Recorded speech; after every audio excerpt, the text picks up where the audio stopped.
Hi friends, welcome back to our channel. ಇವತ್ತು ನಾವು ಸಾಬುದಾನಿ ಕಿಚಡಿನ ಹೇಗೆ ಮಾಡೋದು ಅಂತ ನೋಡ್ಕೊಂಬರೋಣ.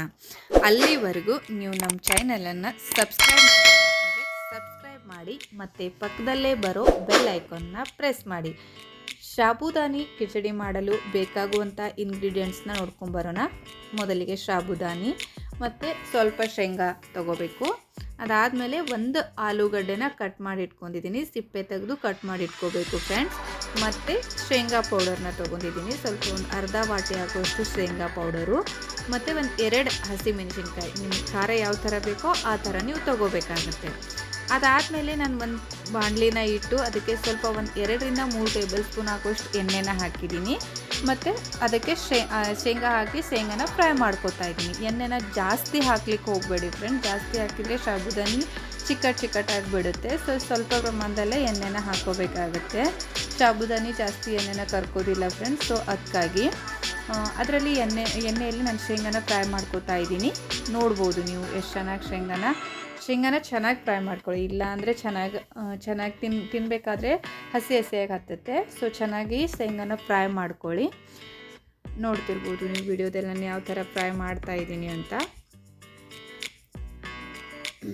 ಏನಪ್ಪ ಇವಳು ಶೇಂಗಾ ಫ್ರೈ ಮಾಡೋದನ್ನು ಕೂಡ ಹೇಳ್ತಾ ಇದ್ದಾಳೆ ಅಂತ ಅನ್ಕೋಬೇಡಿ. ಒಂದು ವಿಡಿಯೋ ಅಂದಮೇಲೆ, ಒಂದು ರೆಸಿಪಿ ಅಂದಮೇಲೆ ಎಲ್ಲ ಸ್ಟೆಪ್ನೂ ನಾನು ಶೇರ್ ಮಾಡಲೇಬೇಕಾಗುತ್ತೆ ಫ್ರೆಂಡ್ಸ್. ಇವಾಗ ಏನಂದರೆ ಮತ್ತೆ ಅದಕ್ಕೆ ಆಲೂಗಡ್ಡೆ ಕಟ್ ಮಾಡಿ ಇಟ್ಕೊಂಡಿದ್ನಲ್ಲ, ಪೊಟ್ಯಾಟೋನ ಅದನ್ನು ಹಾಕ್ತಾಯಿದ್ದೀನಿ. ಅದಕ್ಕೆ ಮತ್ತೆ ನಾನು ಹಸಿಮೆಣಸಿನ್ಕಾಯನ್ನು ಆ್ಯಡ್ ಮಾಡಿದ್ದೀನಿ.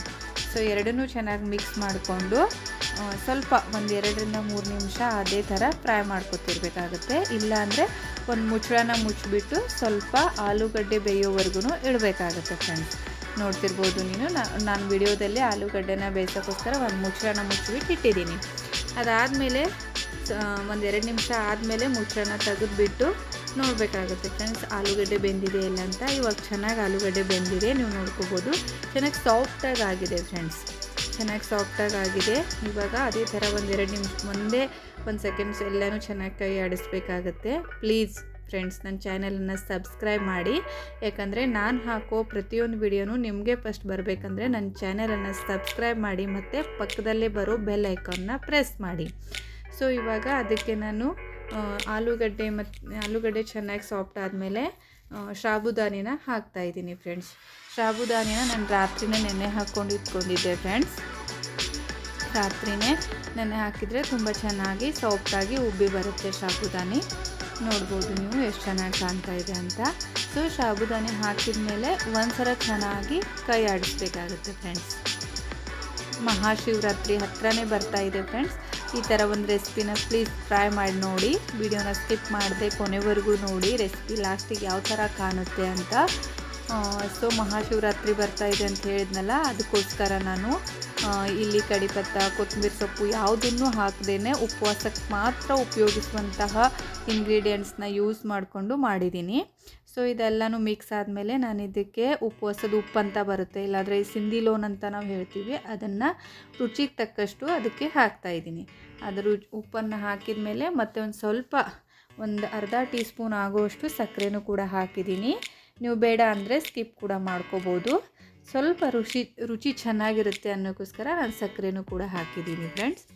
ಸಕ್ಕರೆ ಮತ್ತು ಉಪ್ಪು ಹಾಕಿದ ಮೇಲೆ ಚೆನ್ನಾಗಿ ಒಂದ್ಸಲ ಕೈ ಆಡಿಸ್ಕೊಂಡು ಅದಕ್ಕೆ ಶೇಂಗಾ ಪೌಡರ್ನೂ ಕೂಡ ಹಾಕಿದ್ದೀನಿ. ಶೇಂಗಾ ಪೌಡರ್ ಆದಮೇಲೆ ಶೇಂಗಾನಿನ ಫ್ರೈ ಮಾಡಿ ಇಟ್ಕೊಂಡಿರ್ತೀವಲ್ಲ, ಅದನ್ನು ಕೂಡ ಹಾಕಿದ್ದೀನಿ. ನೋಡ್ಬೋದು, ಎರಡನ್ನೂ ಮತ್ತೆ ಒಂದ್ಸಲ ಚೆನ್ನಾಗಿ ಮಿಕ್ಸ್ ಮಾಡ್ಕೋಬೇಕಾಗುತ್ತೆ ಫ್ರೆಂಡ್ಸ್. ಒಂದ್ಸಲ ಚೆನ್ನಾಗಿ ಮಿಕ್ಸ್ ಮಾಡಿಕೊಂಡು ಸ್ವಲ್ಪ ಬಿಸಿ ಆಗಲಿಕ್ಕೆ ಬಿಡಬೇಕಾಗುತ್ತೆ. ನೋಡ್ತಿರ್ಬೋದು ನೀವು ಎಷ್ಟು ಚೆನ್ನಾಗಿ ಬಂದಿದೆ ಅಂತ. ವಾವ್, ಚೆನ್ನಾಗಿ ಈ ಥರ ನಾನು ತೋರಿಸ್ತಾ ಇದ್ದೀನಲ್ಲ, ಈ ಥರ ಚೆನ್ನಾಗಿ ಒಂಥರ ಮಿಕ್ಸ್ ಮಾಡ್ಕೋಬೇಕಾಗುತ್ತೆ ಫ್ರೆಂಡ್ಸ್. ನೋಡ್ತಿರ್ಬೋದು ನೀವು.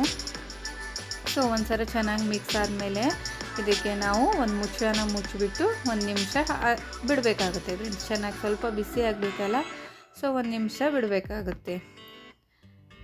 ನಾನು 1 ನಿಮಿಷ ಆದಮೇಲೆ ತೆಗೆದು ತೋರಿಸ್ತಾ ಇದ್ದೀನಿ. ಚೆನ್ನಾಗಿ ಅದು ಬೆಂದಿದೆ ಫ್ರೆಂಡ್ಸ್. ಸಾಬುದಾನಿ ಕೂಡ ಚೆನ್ನಾಗಿ ಬಿಸಿ ಆಗಿದೆ, ಎಲ್ಲನೂ ಉಪ್ಪು ಸಕ್ಕರೆ ಎಲ್ಲನೂ ಕರಗಿದೆ. ಆದರೂ ಒಂದ್ಸಲ ಮತ್ತೆ ನಾವು ಇದನ್ನು ಕೈ ಆಡಿಸ್ಕೊಂಡು ತೊಗೋಬೇಕಾಗುತ್ತೆ ಫ್ರೆಂಡ್ಸ್. ನೋಡ್ಬೋದು ನೀವು. ಸೊ ಈಗ ಸಾಬುದಾನಿ ತಿನ್ನಲಿಕ್ಕೆ ರೆಡಿಯಾಗಿದೆ. ಇದನ್ನು ನಾನು ಇವಾಗ ಸರ್ವಿಂಗ್ ಪ್ಲೇಟಿಗೆ ಹಾಕ್ತಾಯಿದ್ದೀನಿ. ನೋಡ್ಬೋದು ನೀವು. Wow, it's yummy yummy nice. Shivaratri ಹತ್ತಿರ ಬರ್ತಿದೆ ಅಂತ ಹೇಳ್ತಾ ಇದ್ದೀನಿ, ಮಹಾಶಿವರಾತ್ರಿ. ಅದಕ್ಕೋಸ್ಕರ ಈ ಥರ ರೆಸಿಪಿನ ನೀವು ಟ್ರೈ ಮಾಡಿ ನೋಡಿ. ಚೆನ್ನಾಗಿ ಬಿಸಿ ಬಿಸಿ ಇರಬೇಕಾದ್ರೇ ತಿಂದರೆ ತುಂಬ ಚೆನ್ನಾಗಿರುತ್ತೆ. ನಿಮಗೆ ವಿಡಿಯೋದಲ್ಲಿ ಕೂಡ ಅಬ್ಸರ್ವ್ ಆಗಬಹುದು ಎಷ್ಟು ಚೆನ್ನಾಗಿ ಬಿಸಿ ಬಿಸಿಯಾಗಿ ರೆಡಿಯಾಗಿದೆ ಅಂತ. ಸೊ ನೋಡ್ತಿದ್ದೀರಲ್ಲ, ಈ ಥರ ರೆಸಿಪಿನ ನೀವು ಟ್ರೈ ಮಾಡಿ ಫ್ರೆಂಡ್ಸ್, ಖಂಡಿತವಾಗ್ಲೂ ನಿಮಗೂ ಇಷ್ಟ ಆಗುತ್ತೆ. ಇದನ್ನು ಬರೀ ಉಪವಾಸಕ್ಕೋಸ್ಕರ ಅಂತ ಅಲ್ಲ, ನೀವು ಬೆಳಗಿನ ನಾಷ್ಟಕ್ಕಾದ್ರೂ ಇದನ್ನು ಸಾಬುದಾನಿ ನೆನೆ ಇದ್ದರೆ ಮಾಡ್ಕೋಬೋದು. ದಿಢೀರಂತ ಕ್ವಿಕ್ಕಾಗಿ ವಿದಿನ್ 5 ಮಿನಿಟ್ಸಲ್ಲಿ ಆಗುವಂತಹ ರೆಸಿಪಿ ಇದು. ಸೊ ಮುಂದಿನ ರೆಸಿಪಿ ಜೊತೆ ಮತ್ತೆ ನಿಮ್ಮನ್ನು ಭೇಟಿ ಆಗ್ತೀನಿ. ಅಲ್ಲಿವರೆಗೂ ಬಾಯ್ ಫ್ರೆಂಡ್ಸ್.